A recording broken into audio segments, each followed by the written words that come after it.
Hello everyone, welcome to my channel. मैं हूं मनोज शर्मा और आज की क्लास में हम क्लास 11th का एक बहुत इंपॉर्टेंट टॉपिक करने जा रहे हैं जिसका नाम है फाइनेंशियल स्टेटमेंट। उसको फाइनल अकाउंट भी बोलते हैं। अब ये फाइनेंशियल स्टेटमेंट क्या है ज़रा वो जानते हैं, क्योंकि ज़्यादातर स्टूडेंट्स को क्या लगता है कि ये बड़ा टफ है, लेकिन बहुत टफ नहीं है। आप 11th के पॉइंट ऑफ व्यू से भी ये बहुत इंपॉर्टेंट है, साथ में प्रैक्टिकल भी ये बहुत इंपॉर्टेंट है। तो ज़रा एक बार ये सोचते हैं कि फाइनेंशियल स्टेटमेंट है क्या। देखो, फाइनेंशियल स्टेटमेंट क्या है? एक ऐसा स्टेटमेंट है जिसके अंदर बिजनेसमैन को अपने बारे में पता चलता है एंड ऑफ द ईयर, जो उसने पूरे साल में बिजनेस किया। तो पूरे साल में तो उसे ये पता नहीं चलता होगा स्टार्टिंग से कि मैंने कितनी अर्निंग की है, क्योंकि उसके एक्सपेंसेस भी हैं और उसकी अर्निंग्स भी आ रही हैं। एंड ऑफ द ईयर में जाकर वो क्या करता है, ये जानना चाहेगा कि मेरे को प्रॉफिट हुआ या लॉस हुआ। तो अल्टीमेट ये एक ऐसा स्टेटमेंट है जिससे बिजनेसमैन को उसकी प्रॉफिटेबिलिटी का पता चलता है, साथ में उसको अपनी पोजीशन का पता चलता है। पोजीशन मींस कि एंड ऑफ द ईयर में उसके पास कितनी एसेट्स बचती हैं और उसके अगेंस्ट कितनी लायबिलिटी बचती हैं। तो ये पॉइंट आपको क्लियर हो गया कि फाइनेंशियल स्टेटमेंट क्या है। ये एक ऐसा स्टेटमेंट है जो बिजनेसमैन को पूरे साल भर का जो है एंड ऑफ द ईयर के अंदर ये बता देगा कि आपको जो है प्रॉफिट हो रहा है या लॉस हो रहा है। प्रॉफिट हो रहा है तो कितना और लॉस हो रहा है तो कितना। एज वेल एज आपको क्या बता देगा, साथ में आपकी पोजीशन भी बता देगा, यानी कि आज आपके पास कितनी एसेट्स बचती हैं और कितनी आपके अगेंस्ट लायबिलिटी है। तो ये पॉइंट क्लियर हो गया। अब जरा यहाँ देखते हैं, ब्लैक बोर्ड पे मैंने इसको लिया है। देखो, जो फाइनेंशियल स्टेटमेंट है हम इसको दो पार्ट में डिवाइड करते हैं। एक का नाम रखते हैं इनकम स्टेटमेंट और एक का नाम रखा हमने बैलेंस शीट। ये जो इनकम स्टेटमेंट है ये आपको बिजनेस के प्रॉफिट के बारे में बताएगा, और जो ये बैलेंस शीट है ये बिजनेस की वर्थ बताएगी, बिजनेस की पोजीशन बताएगी, ये प्रॉफिट नहीं बताएंगे। जो इनकम स्टेटमेंट है उसको भी दो पार्ट में हमने डिवाइड करा।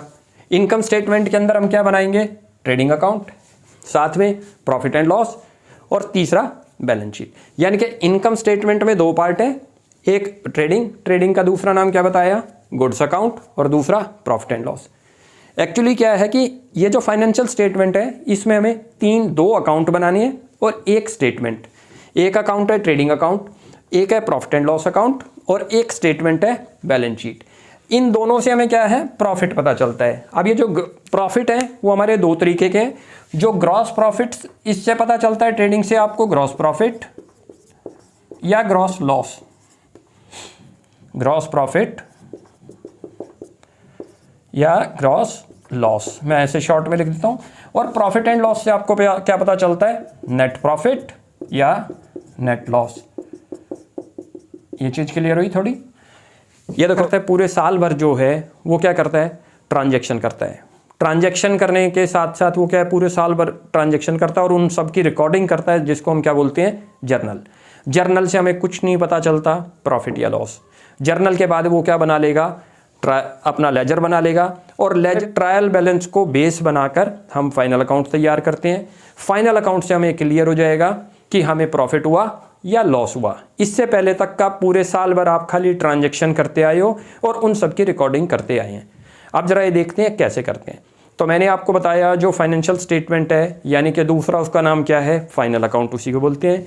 उस स्टेटमेंट में दो स्टेटमेंट इन्वॉल्व हैं। एक का नाम क्या है, इनकम स्टेटमेंट, दूसरे का नाम क्या है, बैलेंस शीट। फिर इनकम स्टेटमेंट में हमने दो पार्ट कर दिए। एक ट्रेडिंग अकाउंट बनाएंगे, उसमें उसका नाम हमने क्या रखा, उसी को दूसरा नाम क्या बोलते हैं, उसको गुड्स अकाउंट। दूसरा हम क्या बनाएंगे, प्रॉफिट एंड लॉस।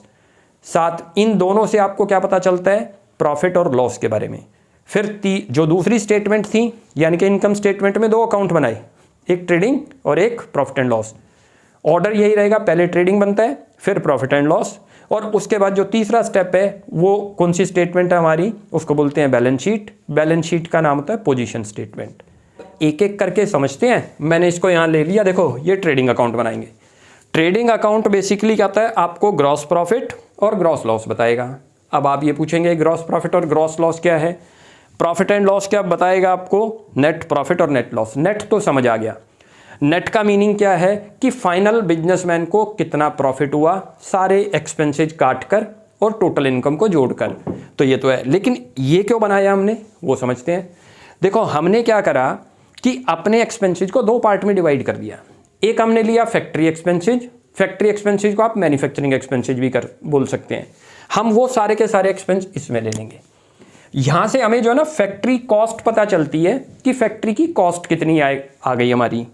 यहाँ से हमें ये पता चला कि फैक्ट्री की कॉस्ट कितनी आई। फैक्ट्री कॉस्ट के बाद उस जो कॉस्ट आई उसको सेल्स में से माइनस करें तो वो जो आएगा वो नेट प्रॉफिट नहीं आएगा, क्या आएगा? Gross profit. यहाँ तक क्लियर हुआ? अब क्योंकि हर बिजनेसमैन के साथ फैक्ट्री में माल तैयार होगा, गुड्स प्रिपेयर होगा, उसके बाद जब उसको वो सेल करने की बात करता है तो पहले जो गुड्स प्रिपेयर किया उसको क्या करता है, उसको या तो वेयर हाउस में भेजता है या अपने गोडाउन में भेजता है, और वहाँ से फिर उसने अपने आउटलेट्स खोल रखा होगा कोई, जैसे शोरूम आप, तो उन सब के भी खर्चे हैं। उन सब खर्चों को क्या करते हैं हम? प्रॉफिट एंड लॉस में ले जाएंगे, जो फैक्ट्री के बाहर के एक्सपेंसेज हैं। आप ये समझ के चलो, यानी कि हमारे एक्सपेंसेज जो है दो तरीके के हो गए, ऐसे समझ लो। एक फैक्ट्री एक्सपेंसेज हो गए, ये उनको हम मैन्युफैक्चरिंग भी बोल सकते हैं। वो सारे एक्सपेंस तो किस में आएंगे? ट्रेडिंग अकाउंट में। और जो हमारे फैक्ट्री के बाद भी खर्चे हो रहे हैं उनको हम कहाँ ले जाएंगे? प्रॉफिट एंड लॉस अकाउंट में, और वहाँ से हमें क्या पता चलेगा? Net profit. तो मेरे ख्याल से ये पॉइंट क्लियर हो गया। ट्रेडिंग अकाउंट किस लिए प्रिपेयर करते हैं? ट्रेडिंग अकाउंट से खाली हमें ग्रॉस प्रॉफिट पता चलता है, यानी कि फैक्ट्री तक जो कॉस्ट आई थी वो पता चली। उस कॉस्ट को हम यदि सेल्स में से माइनस करें तो जो प्रॉफिट है वो हमारा नेट नहीं है, उसमें से अभी और भी एक्सपेंसेस डिडक्ट होने हैं, तो उस प्रॉफिट को बोलते हैं ग्रॉस प्रॉफिट। उसके बाद ये बना पार्ट में क्यों कर रखा है वो भी आपको समझा देते हैं। हम यदि डायरेक्ट बनाएं तो हम एनालिसिस करना हमारे लिए टफ है कि इस साल जो हमने फैक्ट्री से प्रॉफिट आया था उसकी परसेंटेज को हम क्या करते हैं? लास्ट ईयर से कंपेयर करते हैं, जिससे कि हमें हर बार पता चले कहीं हमारी फैक्ट्री की कॉस्ट बढ़ती तो नहीं जा रही, क्योंकि बढ़ती जा रही होगी तो हमारे प्रॉफिट क्या होंगे? कम। हम एक साथ लेंगे तो हमें पता नहीं चलेगा कि फैक्ट्री तक कितना आया, क्या कॉस्ट आई थी और बाद में उसके ऊपर क्या खर्चा हुआ था। तो जरा आप इसको एक बार और देखते हैं, और मैं आपको एक इसके अंदर जो है ना ट्रेडिंग और प्रॉफिट एंड लॉस का एक फॉर्मेट बना रहा हूँ, उससे आपको क्लियर हो जाएगा। आप इसका स्क्रीनशॉट लें। चलो जी, मैंने अब आपको आगे आपके सामने देखो ट्रेडिंग अकाउंट का फॉर्मेट कैसे बनता है, जो इनकम स्टेटमेंट है वो हमारे कैसे बनते हैं उसको मैंने देखो यहाँ पर एक ट्रेडिंग अकाउंट बनाया है और एक प्रॉफिट एंड लॉस आपको समझाने के लिए। ये देखो, जो डेबिट साइड है सारी की सारी एक्सपेंस की है, याद रखो, चाहे वो ट्रेडिंग में आए चाहे वो प्रॉफिट एंड लॉस में आए। जो क्रेडिट साइड है वो मेरी इनकम वाली साइड है, चाहे वो ट्रेडिंग में आए या वो प्रॉफिट एंड लॉस में आए। एक एक को समझते हैं। देखो, वैसे भी आपने जो जर्नल जब हमने पास करी थी, debit all expenses and losses और credit all income and gains, यानी कि जितने भी एक्सपेंसेज या लॉसेज होंगे इट विल बी डेबिटेड, तो हमने वो कहाँ ले लिए? डेबिट साइड में। ऐसी हमारी इनकम थी तो आपने उसका भी जर्नल एंट्री में रूल सीखा हुआ है, all income and gains will be credit, वो इधर क्रेडिट होगी। हम इसको ज्वाइंट भी बना सकते हैं और सेपरेट भी। इन दोनों को क्या बोलते हैं आपको बताया? Income statement. इनकम स्टेटमेंट के हमने दो पार्ट कर दिए, एक करा ट्रेडिंग अकाउंट। ट्रेडिंग अकाउंट का दूसरा नाम आपको अभी बताया था, क्या था? Goods account. आप अच्छी तरह याद रखोगे, वाइवा में कई बार पूछता है कि ट्रेडिंग अकाउंट का दूसरा नाम क्या है, then you can say easily goods account. एक बनाया प्रॉफिट एंड लॉस। दोनों में डिफरेंसेज क्या है वो जरा समझते हैं। फैक्ट्री तक जो भी एक्सपेंस आएगा वो किस में ट्रांसफर हो जाएगा? ट्रेडिंग अकाउंट में। फैक्ट्री तक का खर्चा याद रखो। अब फैक्ट्री के लिए क्या क्या खर्चा होता है? देखो, ओपनिंग स्टॉक है क्योंकि हमने परचेज कर रखा होगा, हमारा एक्सपेंस है, वो यहाँ शो कर दिया। मैं इसको छोटा आपको समझाने के लिए यहाँ ये भी लिख देता हूँ, इनको क्या बोलते हैं हम? एक्सपेंसेज डेबिट साइड सबको, और इधर जो लिखते हैं उनको क्या बोलते हैं हम? इनकम्स। आपको और क्लियर हो जाएगा। उसके बाद जब हम परचेजेज करेंगे तो फिर हमारा एक्सपेंस हुआ, फैक्ट्री का एक्सपेंस है क्योंकि हमने रॉ मटेरियल परचेज करा होगा या फिनिश्ड गुड्स की फॉर्म में परचेज करा होगा, आएगा किस में?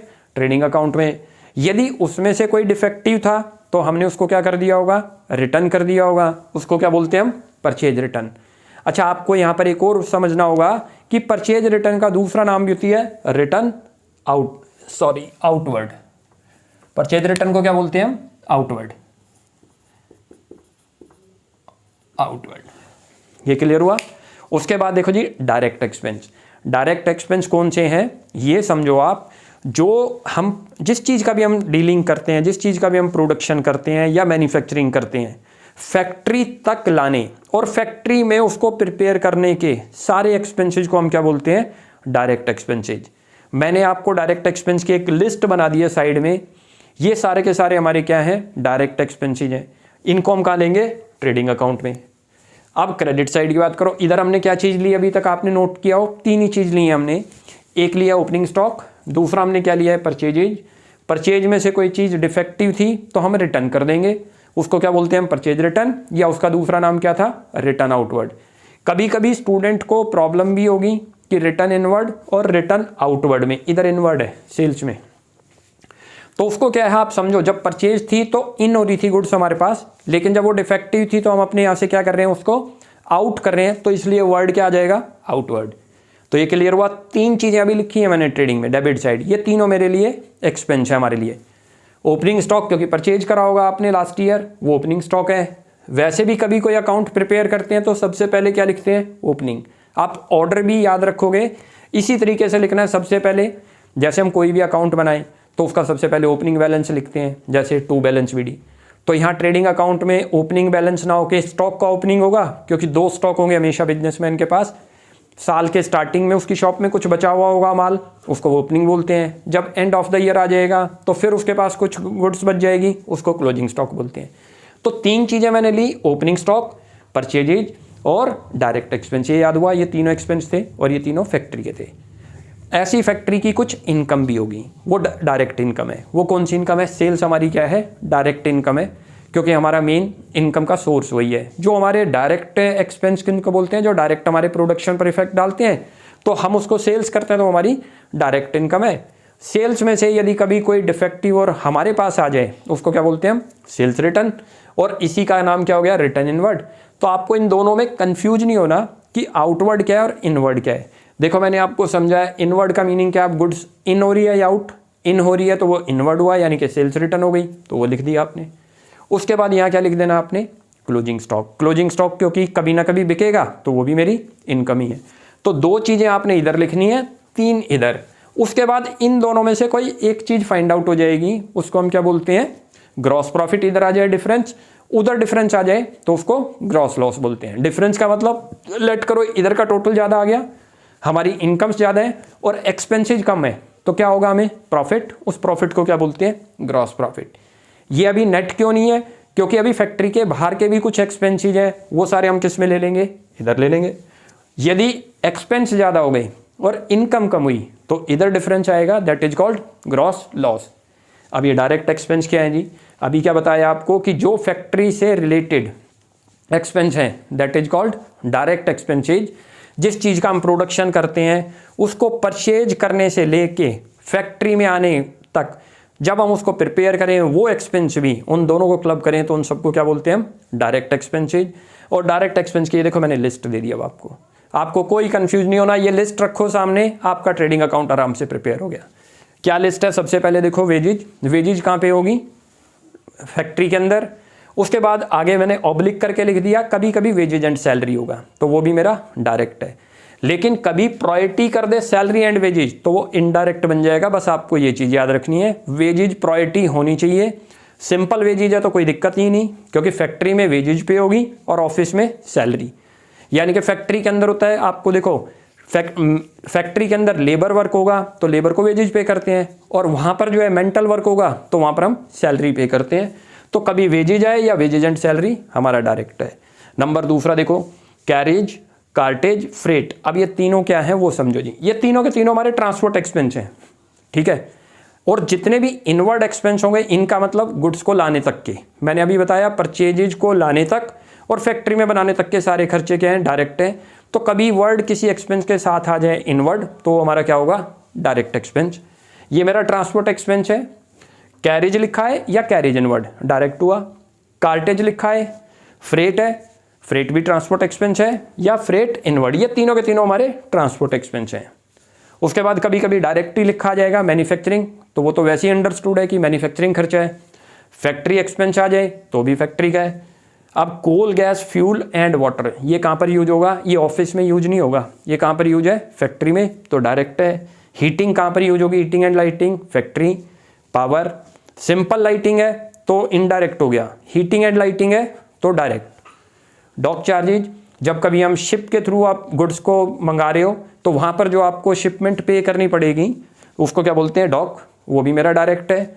इंपोर्ट एक्सपोर्ट ड्यूटी, ऑक्ट्रॉय किसको बोलते हैं, जिसको आजकल टोल टैक्स भेजते हैं, टोल टैक्स बोलते हैं। ऑक्ट्रॉय है जब हम एक स्टेट से दूसरी स्टेटमेंट में ट्रांसफर करें तो दूसरी स्टेट हमसे कुछ चार्ज करती है बॉर्डर पर, दैट इज कॉल्ड ऑक्ट्रॉय।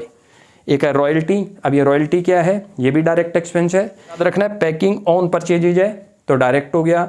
या एक और आप याद रखोगे पॉइंट कि कभी भी कोई एक्सपेंस परचेजेज पर है तो आ जाएगा, डायरेक्ट होगा। यदि एक्सपेंस के आगे लिखा आ जाए packing on sale, it will be transfer to indirect, वो क्या बन जाएगा हमारा, इनडायरेक्ट बन जाएगा। तो अब आपको ये लिस्ट है, ये किस चीज़ की है, आप इसका अच्छी तरह से स्क्रीनशॉट लो। ये डायरेक्ट है, इनके अलावा जितने भी एक्सपेंस आएंगे सारे के सारे इनडायरेक्ट एक्सपेंस, और उसको हम कहाँ ले लेंगे, प्रॉफिट एंड लॉस में। देखो एक्सपेंस हमने लेने दोनों के दोनों अकाउंटों में डेबिट ही हैं, याद रखना। ये इनकम हमने क्रेडिट में लिखनी है। जो डायरेक्ट इनकम थी बेसिकली हमारी सेल्स थी, वो हमने क्रेडिट में लिख ली। डायरेक्ट एक्सपेंस उस लिस्ट में दे रखे हैं, क्वेश्चन में बड़ी मुश्किल से 4 या 5 आएंगे, आपने वो लिस्ट को देखते हुए जो है इसमें ले लेने हैं। उस लिस्ट के अलावा जो एक्सपेंस आएंगे वो नीचे ले लोगे। प्रॉफिट एंड लॉस कैसे बनता है, प्रॉफिट एंड लॉस आपका ग्रॉस प्रॉफिट यहाँ से ट्रांसफर होगा इधर। उसके बाद इसमें इनडायरेक्ट इनकम जोड़ी जाएंगी। इनडायरेक्ट इनकम कौन सी है, जो साइड में हमें इनकम हो रही है, जैसे कि डिस्काउंट रिसीव्ड आना, कहीं से रेंट रिसीव्ड आना। हमारा बेसिकली बिजनेस नहीं है, बिजनेस किसी और चीज़ का है, लेकिन हमने कहीं और मनी इन्वेस्ट कर रखी होगी तो वहाँ से भी मेरी इनकम आ रही है, तो वो मेरी क्या बन गई, इनडायरेक्ट इनकम। कहीं से कमीशन रिसीव्ड हो जाए या हमने कोई बैंक में पैसा डिपॉजिट कर रखा है वहाँ से इंटरेस्ट मिल जाए, तो ये सब मेरी बेसिकली क्या है, इनकम्स है। तो अब आपको शायद ये पूरा क्लियर हो गया होगा। बैलेंस शीट इसकी बाद में बनाएंगे। आज आपको ट्रेडिंग और प्रॉफिट एंड लॉस के बारे में बता दिया कि trading and profit and loss कैसे बनता है। इसका क्वेश्चन नेक्स्ट क्लास के अंदर करेंगे। आप इसका अच्छी तरह से स्क्रीनशॉट लेंगे, डायरेक्ट एक्सपेंस की लिस्ट आप कॉपी पर उतार लें। इनके अलावा जो बनते हैं वो सारे क्या कहलाएंगे, इनडायरेक्ट एक्सपेंसेस कहलाएंगे। तो ट्रेडिंग आपने समझ लिया, प्रॉफिट एंड लॉस भी समझ लिया। तो आज के लेक्चर में जो हमने किया बेसिकली बेटे, वो फाइनेंशियल स्टेटमेंट किया। और फाइनेंशियल स्टेटमेंट को हम क्या बोलते हैं, फाइनल अकाउंट। क्यों प्रिपेयर करना पड़ता है ये हमें, क्योंकि साल के एंड के अंदर हम ये जरूर जानना चाहेंगे कि हमें प्रॉफिट हो रहा है या लॉस हो रहा है।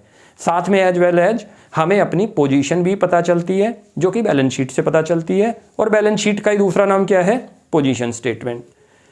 ट्रेडिंग अकाउंट कैसे बनता है वो सिखा दिया, प्रॉफिट एंड लॉस कैसे बनता है वो भी सिखा दिया। दोनों की 2 साइडें हैं। हमने इसको 2 पार्ट में किया, हम इसको ज्वाइंट भी बना सकते थे। खर्चे जो थे आपको बताया, जो डायरेक्ट थे ऊपर लिख दो और जो इनडायरेक्ट है वो नीचे। डायरेक्ट किनको बोलते हैं, जो डायरेक्ट फैक्ट्री से रिलेटेड है। और जो फैक्ट्री के बाहर के खर्चे हो गए हमारे, जैसे हमारे ऑफिस एक्सपेंस हो गए, हमारे जो है कोई आउटलेट हमने खोल रखे हैं, शोरूम खोल रखे हैं, उनके एक्सपेंसेज हो गए, वेयर हाउस चार्जेज हो गए, वो सारे किस में आ जाएंगे, प्रॉफिट एंड लॉस में। अल्टीमेट आपको ये चीज़ याद रखनी है, एक्सपेंसेज लिखने आपने डेबिट में ही है और इनकम्स को किधर लिखना है, क्रेडिट में। फाइनली जब हम यहाँ पहुँच जाएंगे, जब हम प्रॉफिट एंड लॉस पर, तो हमें नेट अपना रिजल्ट पता चल जाएगा कि हमें नेट प्रॉफिट हुआ या नेट लॉस हुआ। तो ये चीज़ क्लियर हो गई आपको, या तो नेट प्रॉफिट हुआ होगा और या नेट लॉस हुआ होगा। तो नेक्स्ट क्लास के अंदर इसका एक क्वेश्चन करेंगे, उसी के अंदर जो है हम इसकी ट्रेड एक ऐसा क्वेश्चन लेके आएंगे जिसमें उसकी ट्रेडिंग प्रॉफिट एंड लॉस और बैलेंस शीट बनाएंगे। तब तक आप इनको थोड़ा अच्छी तरह से समझ लेंगे। कोई भी आपको डाउट है तो आप कमेंट सेक्शन में मेरे से पूछ सकते हैं। Thanks for watching my video.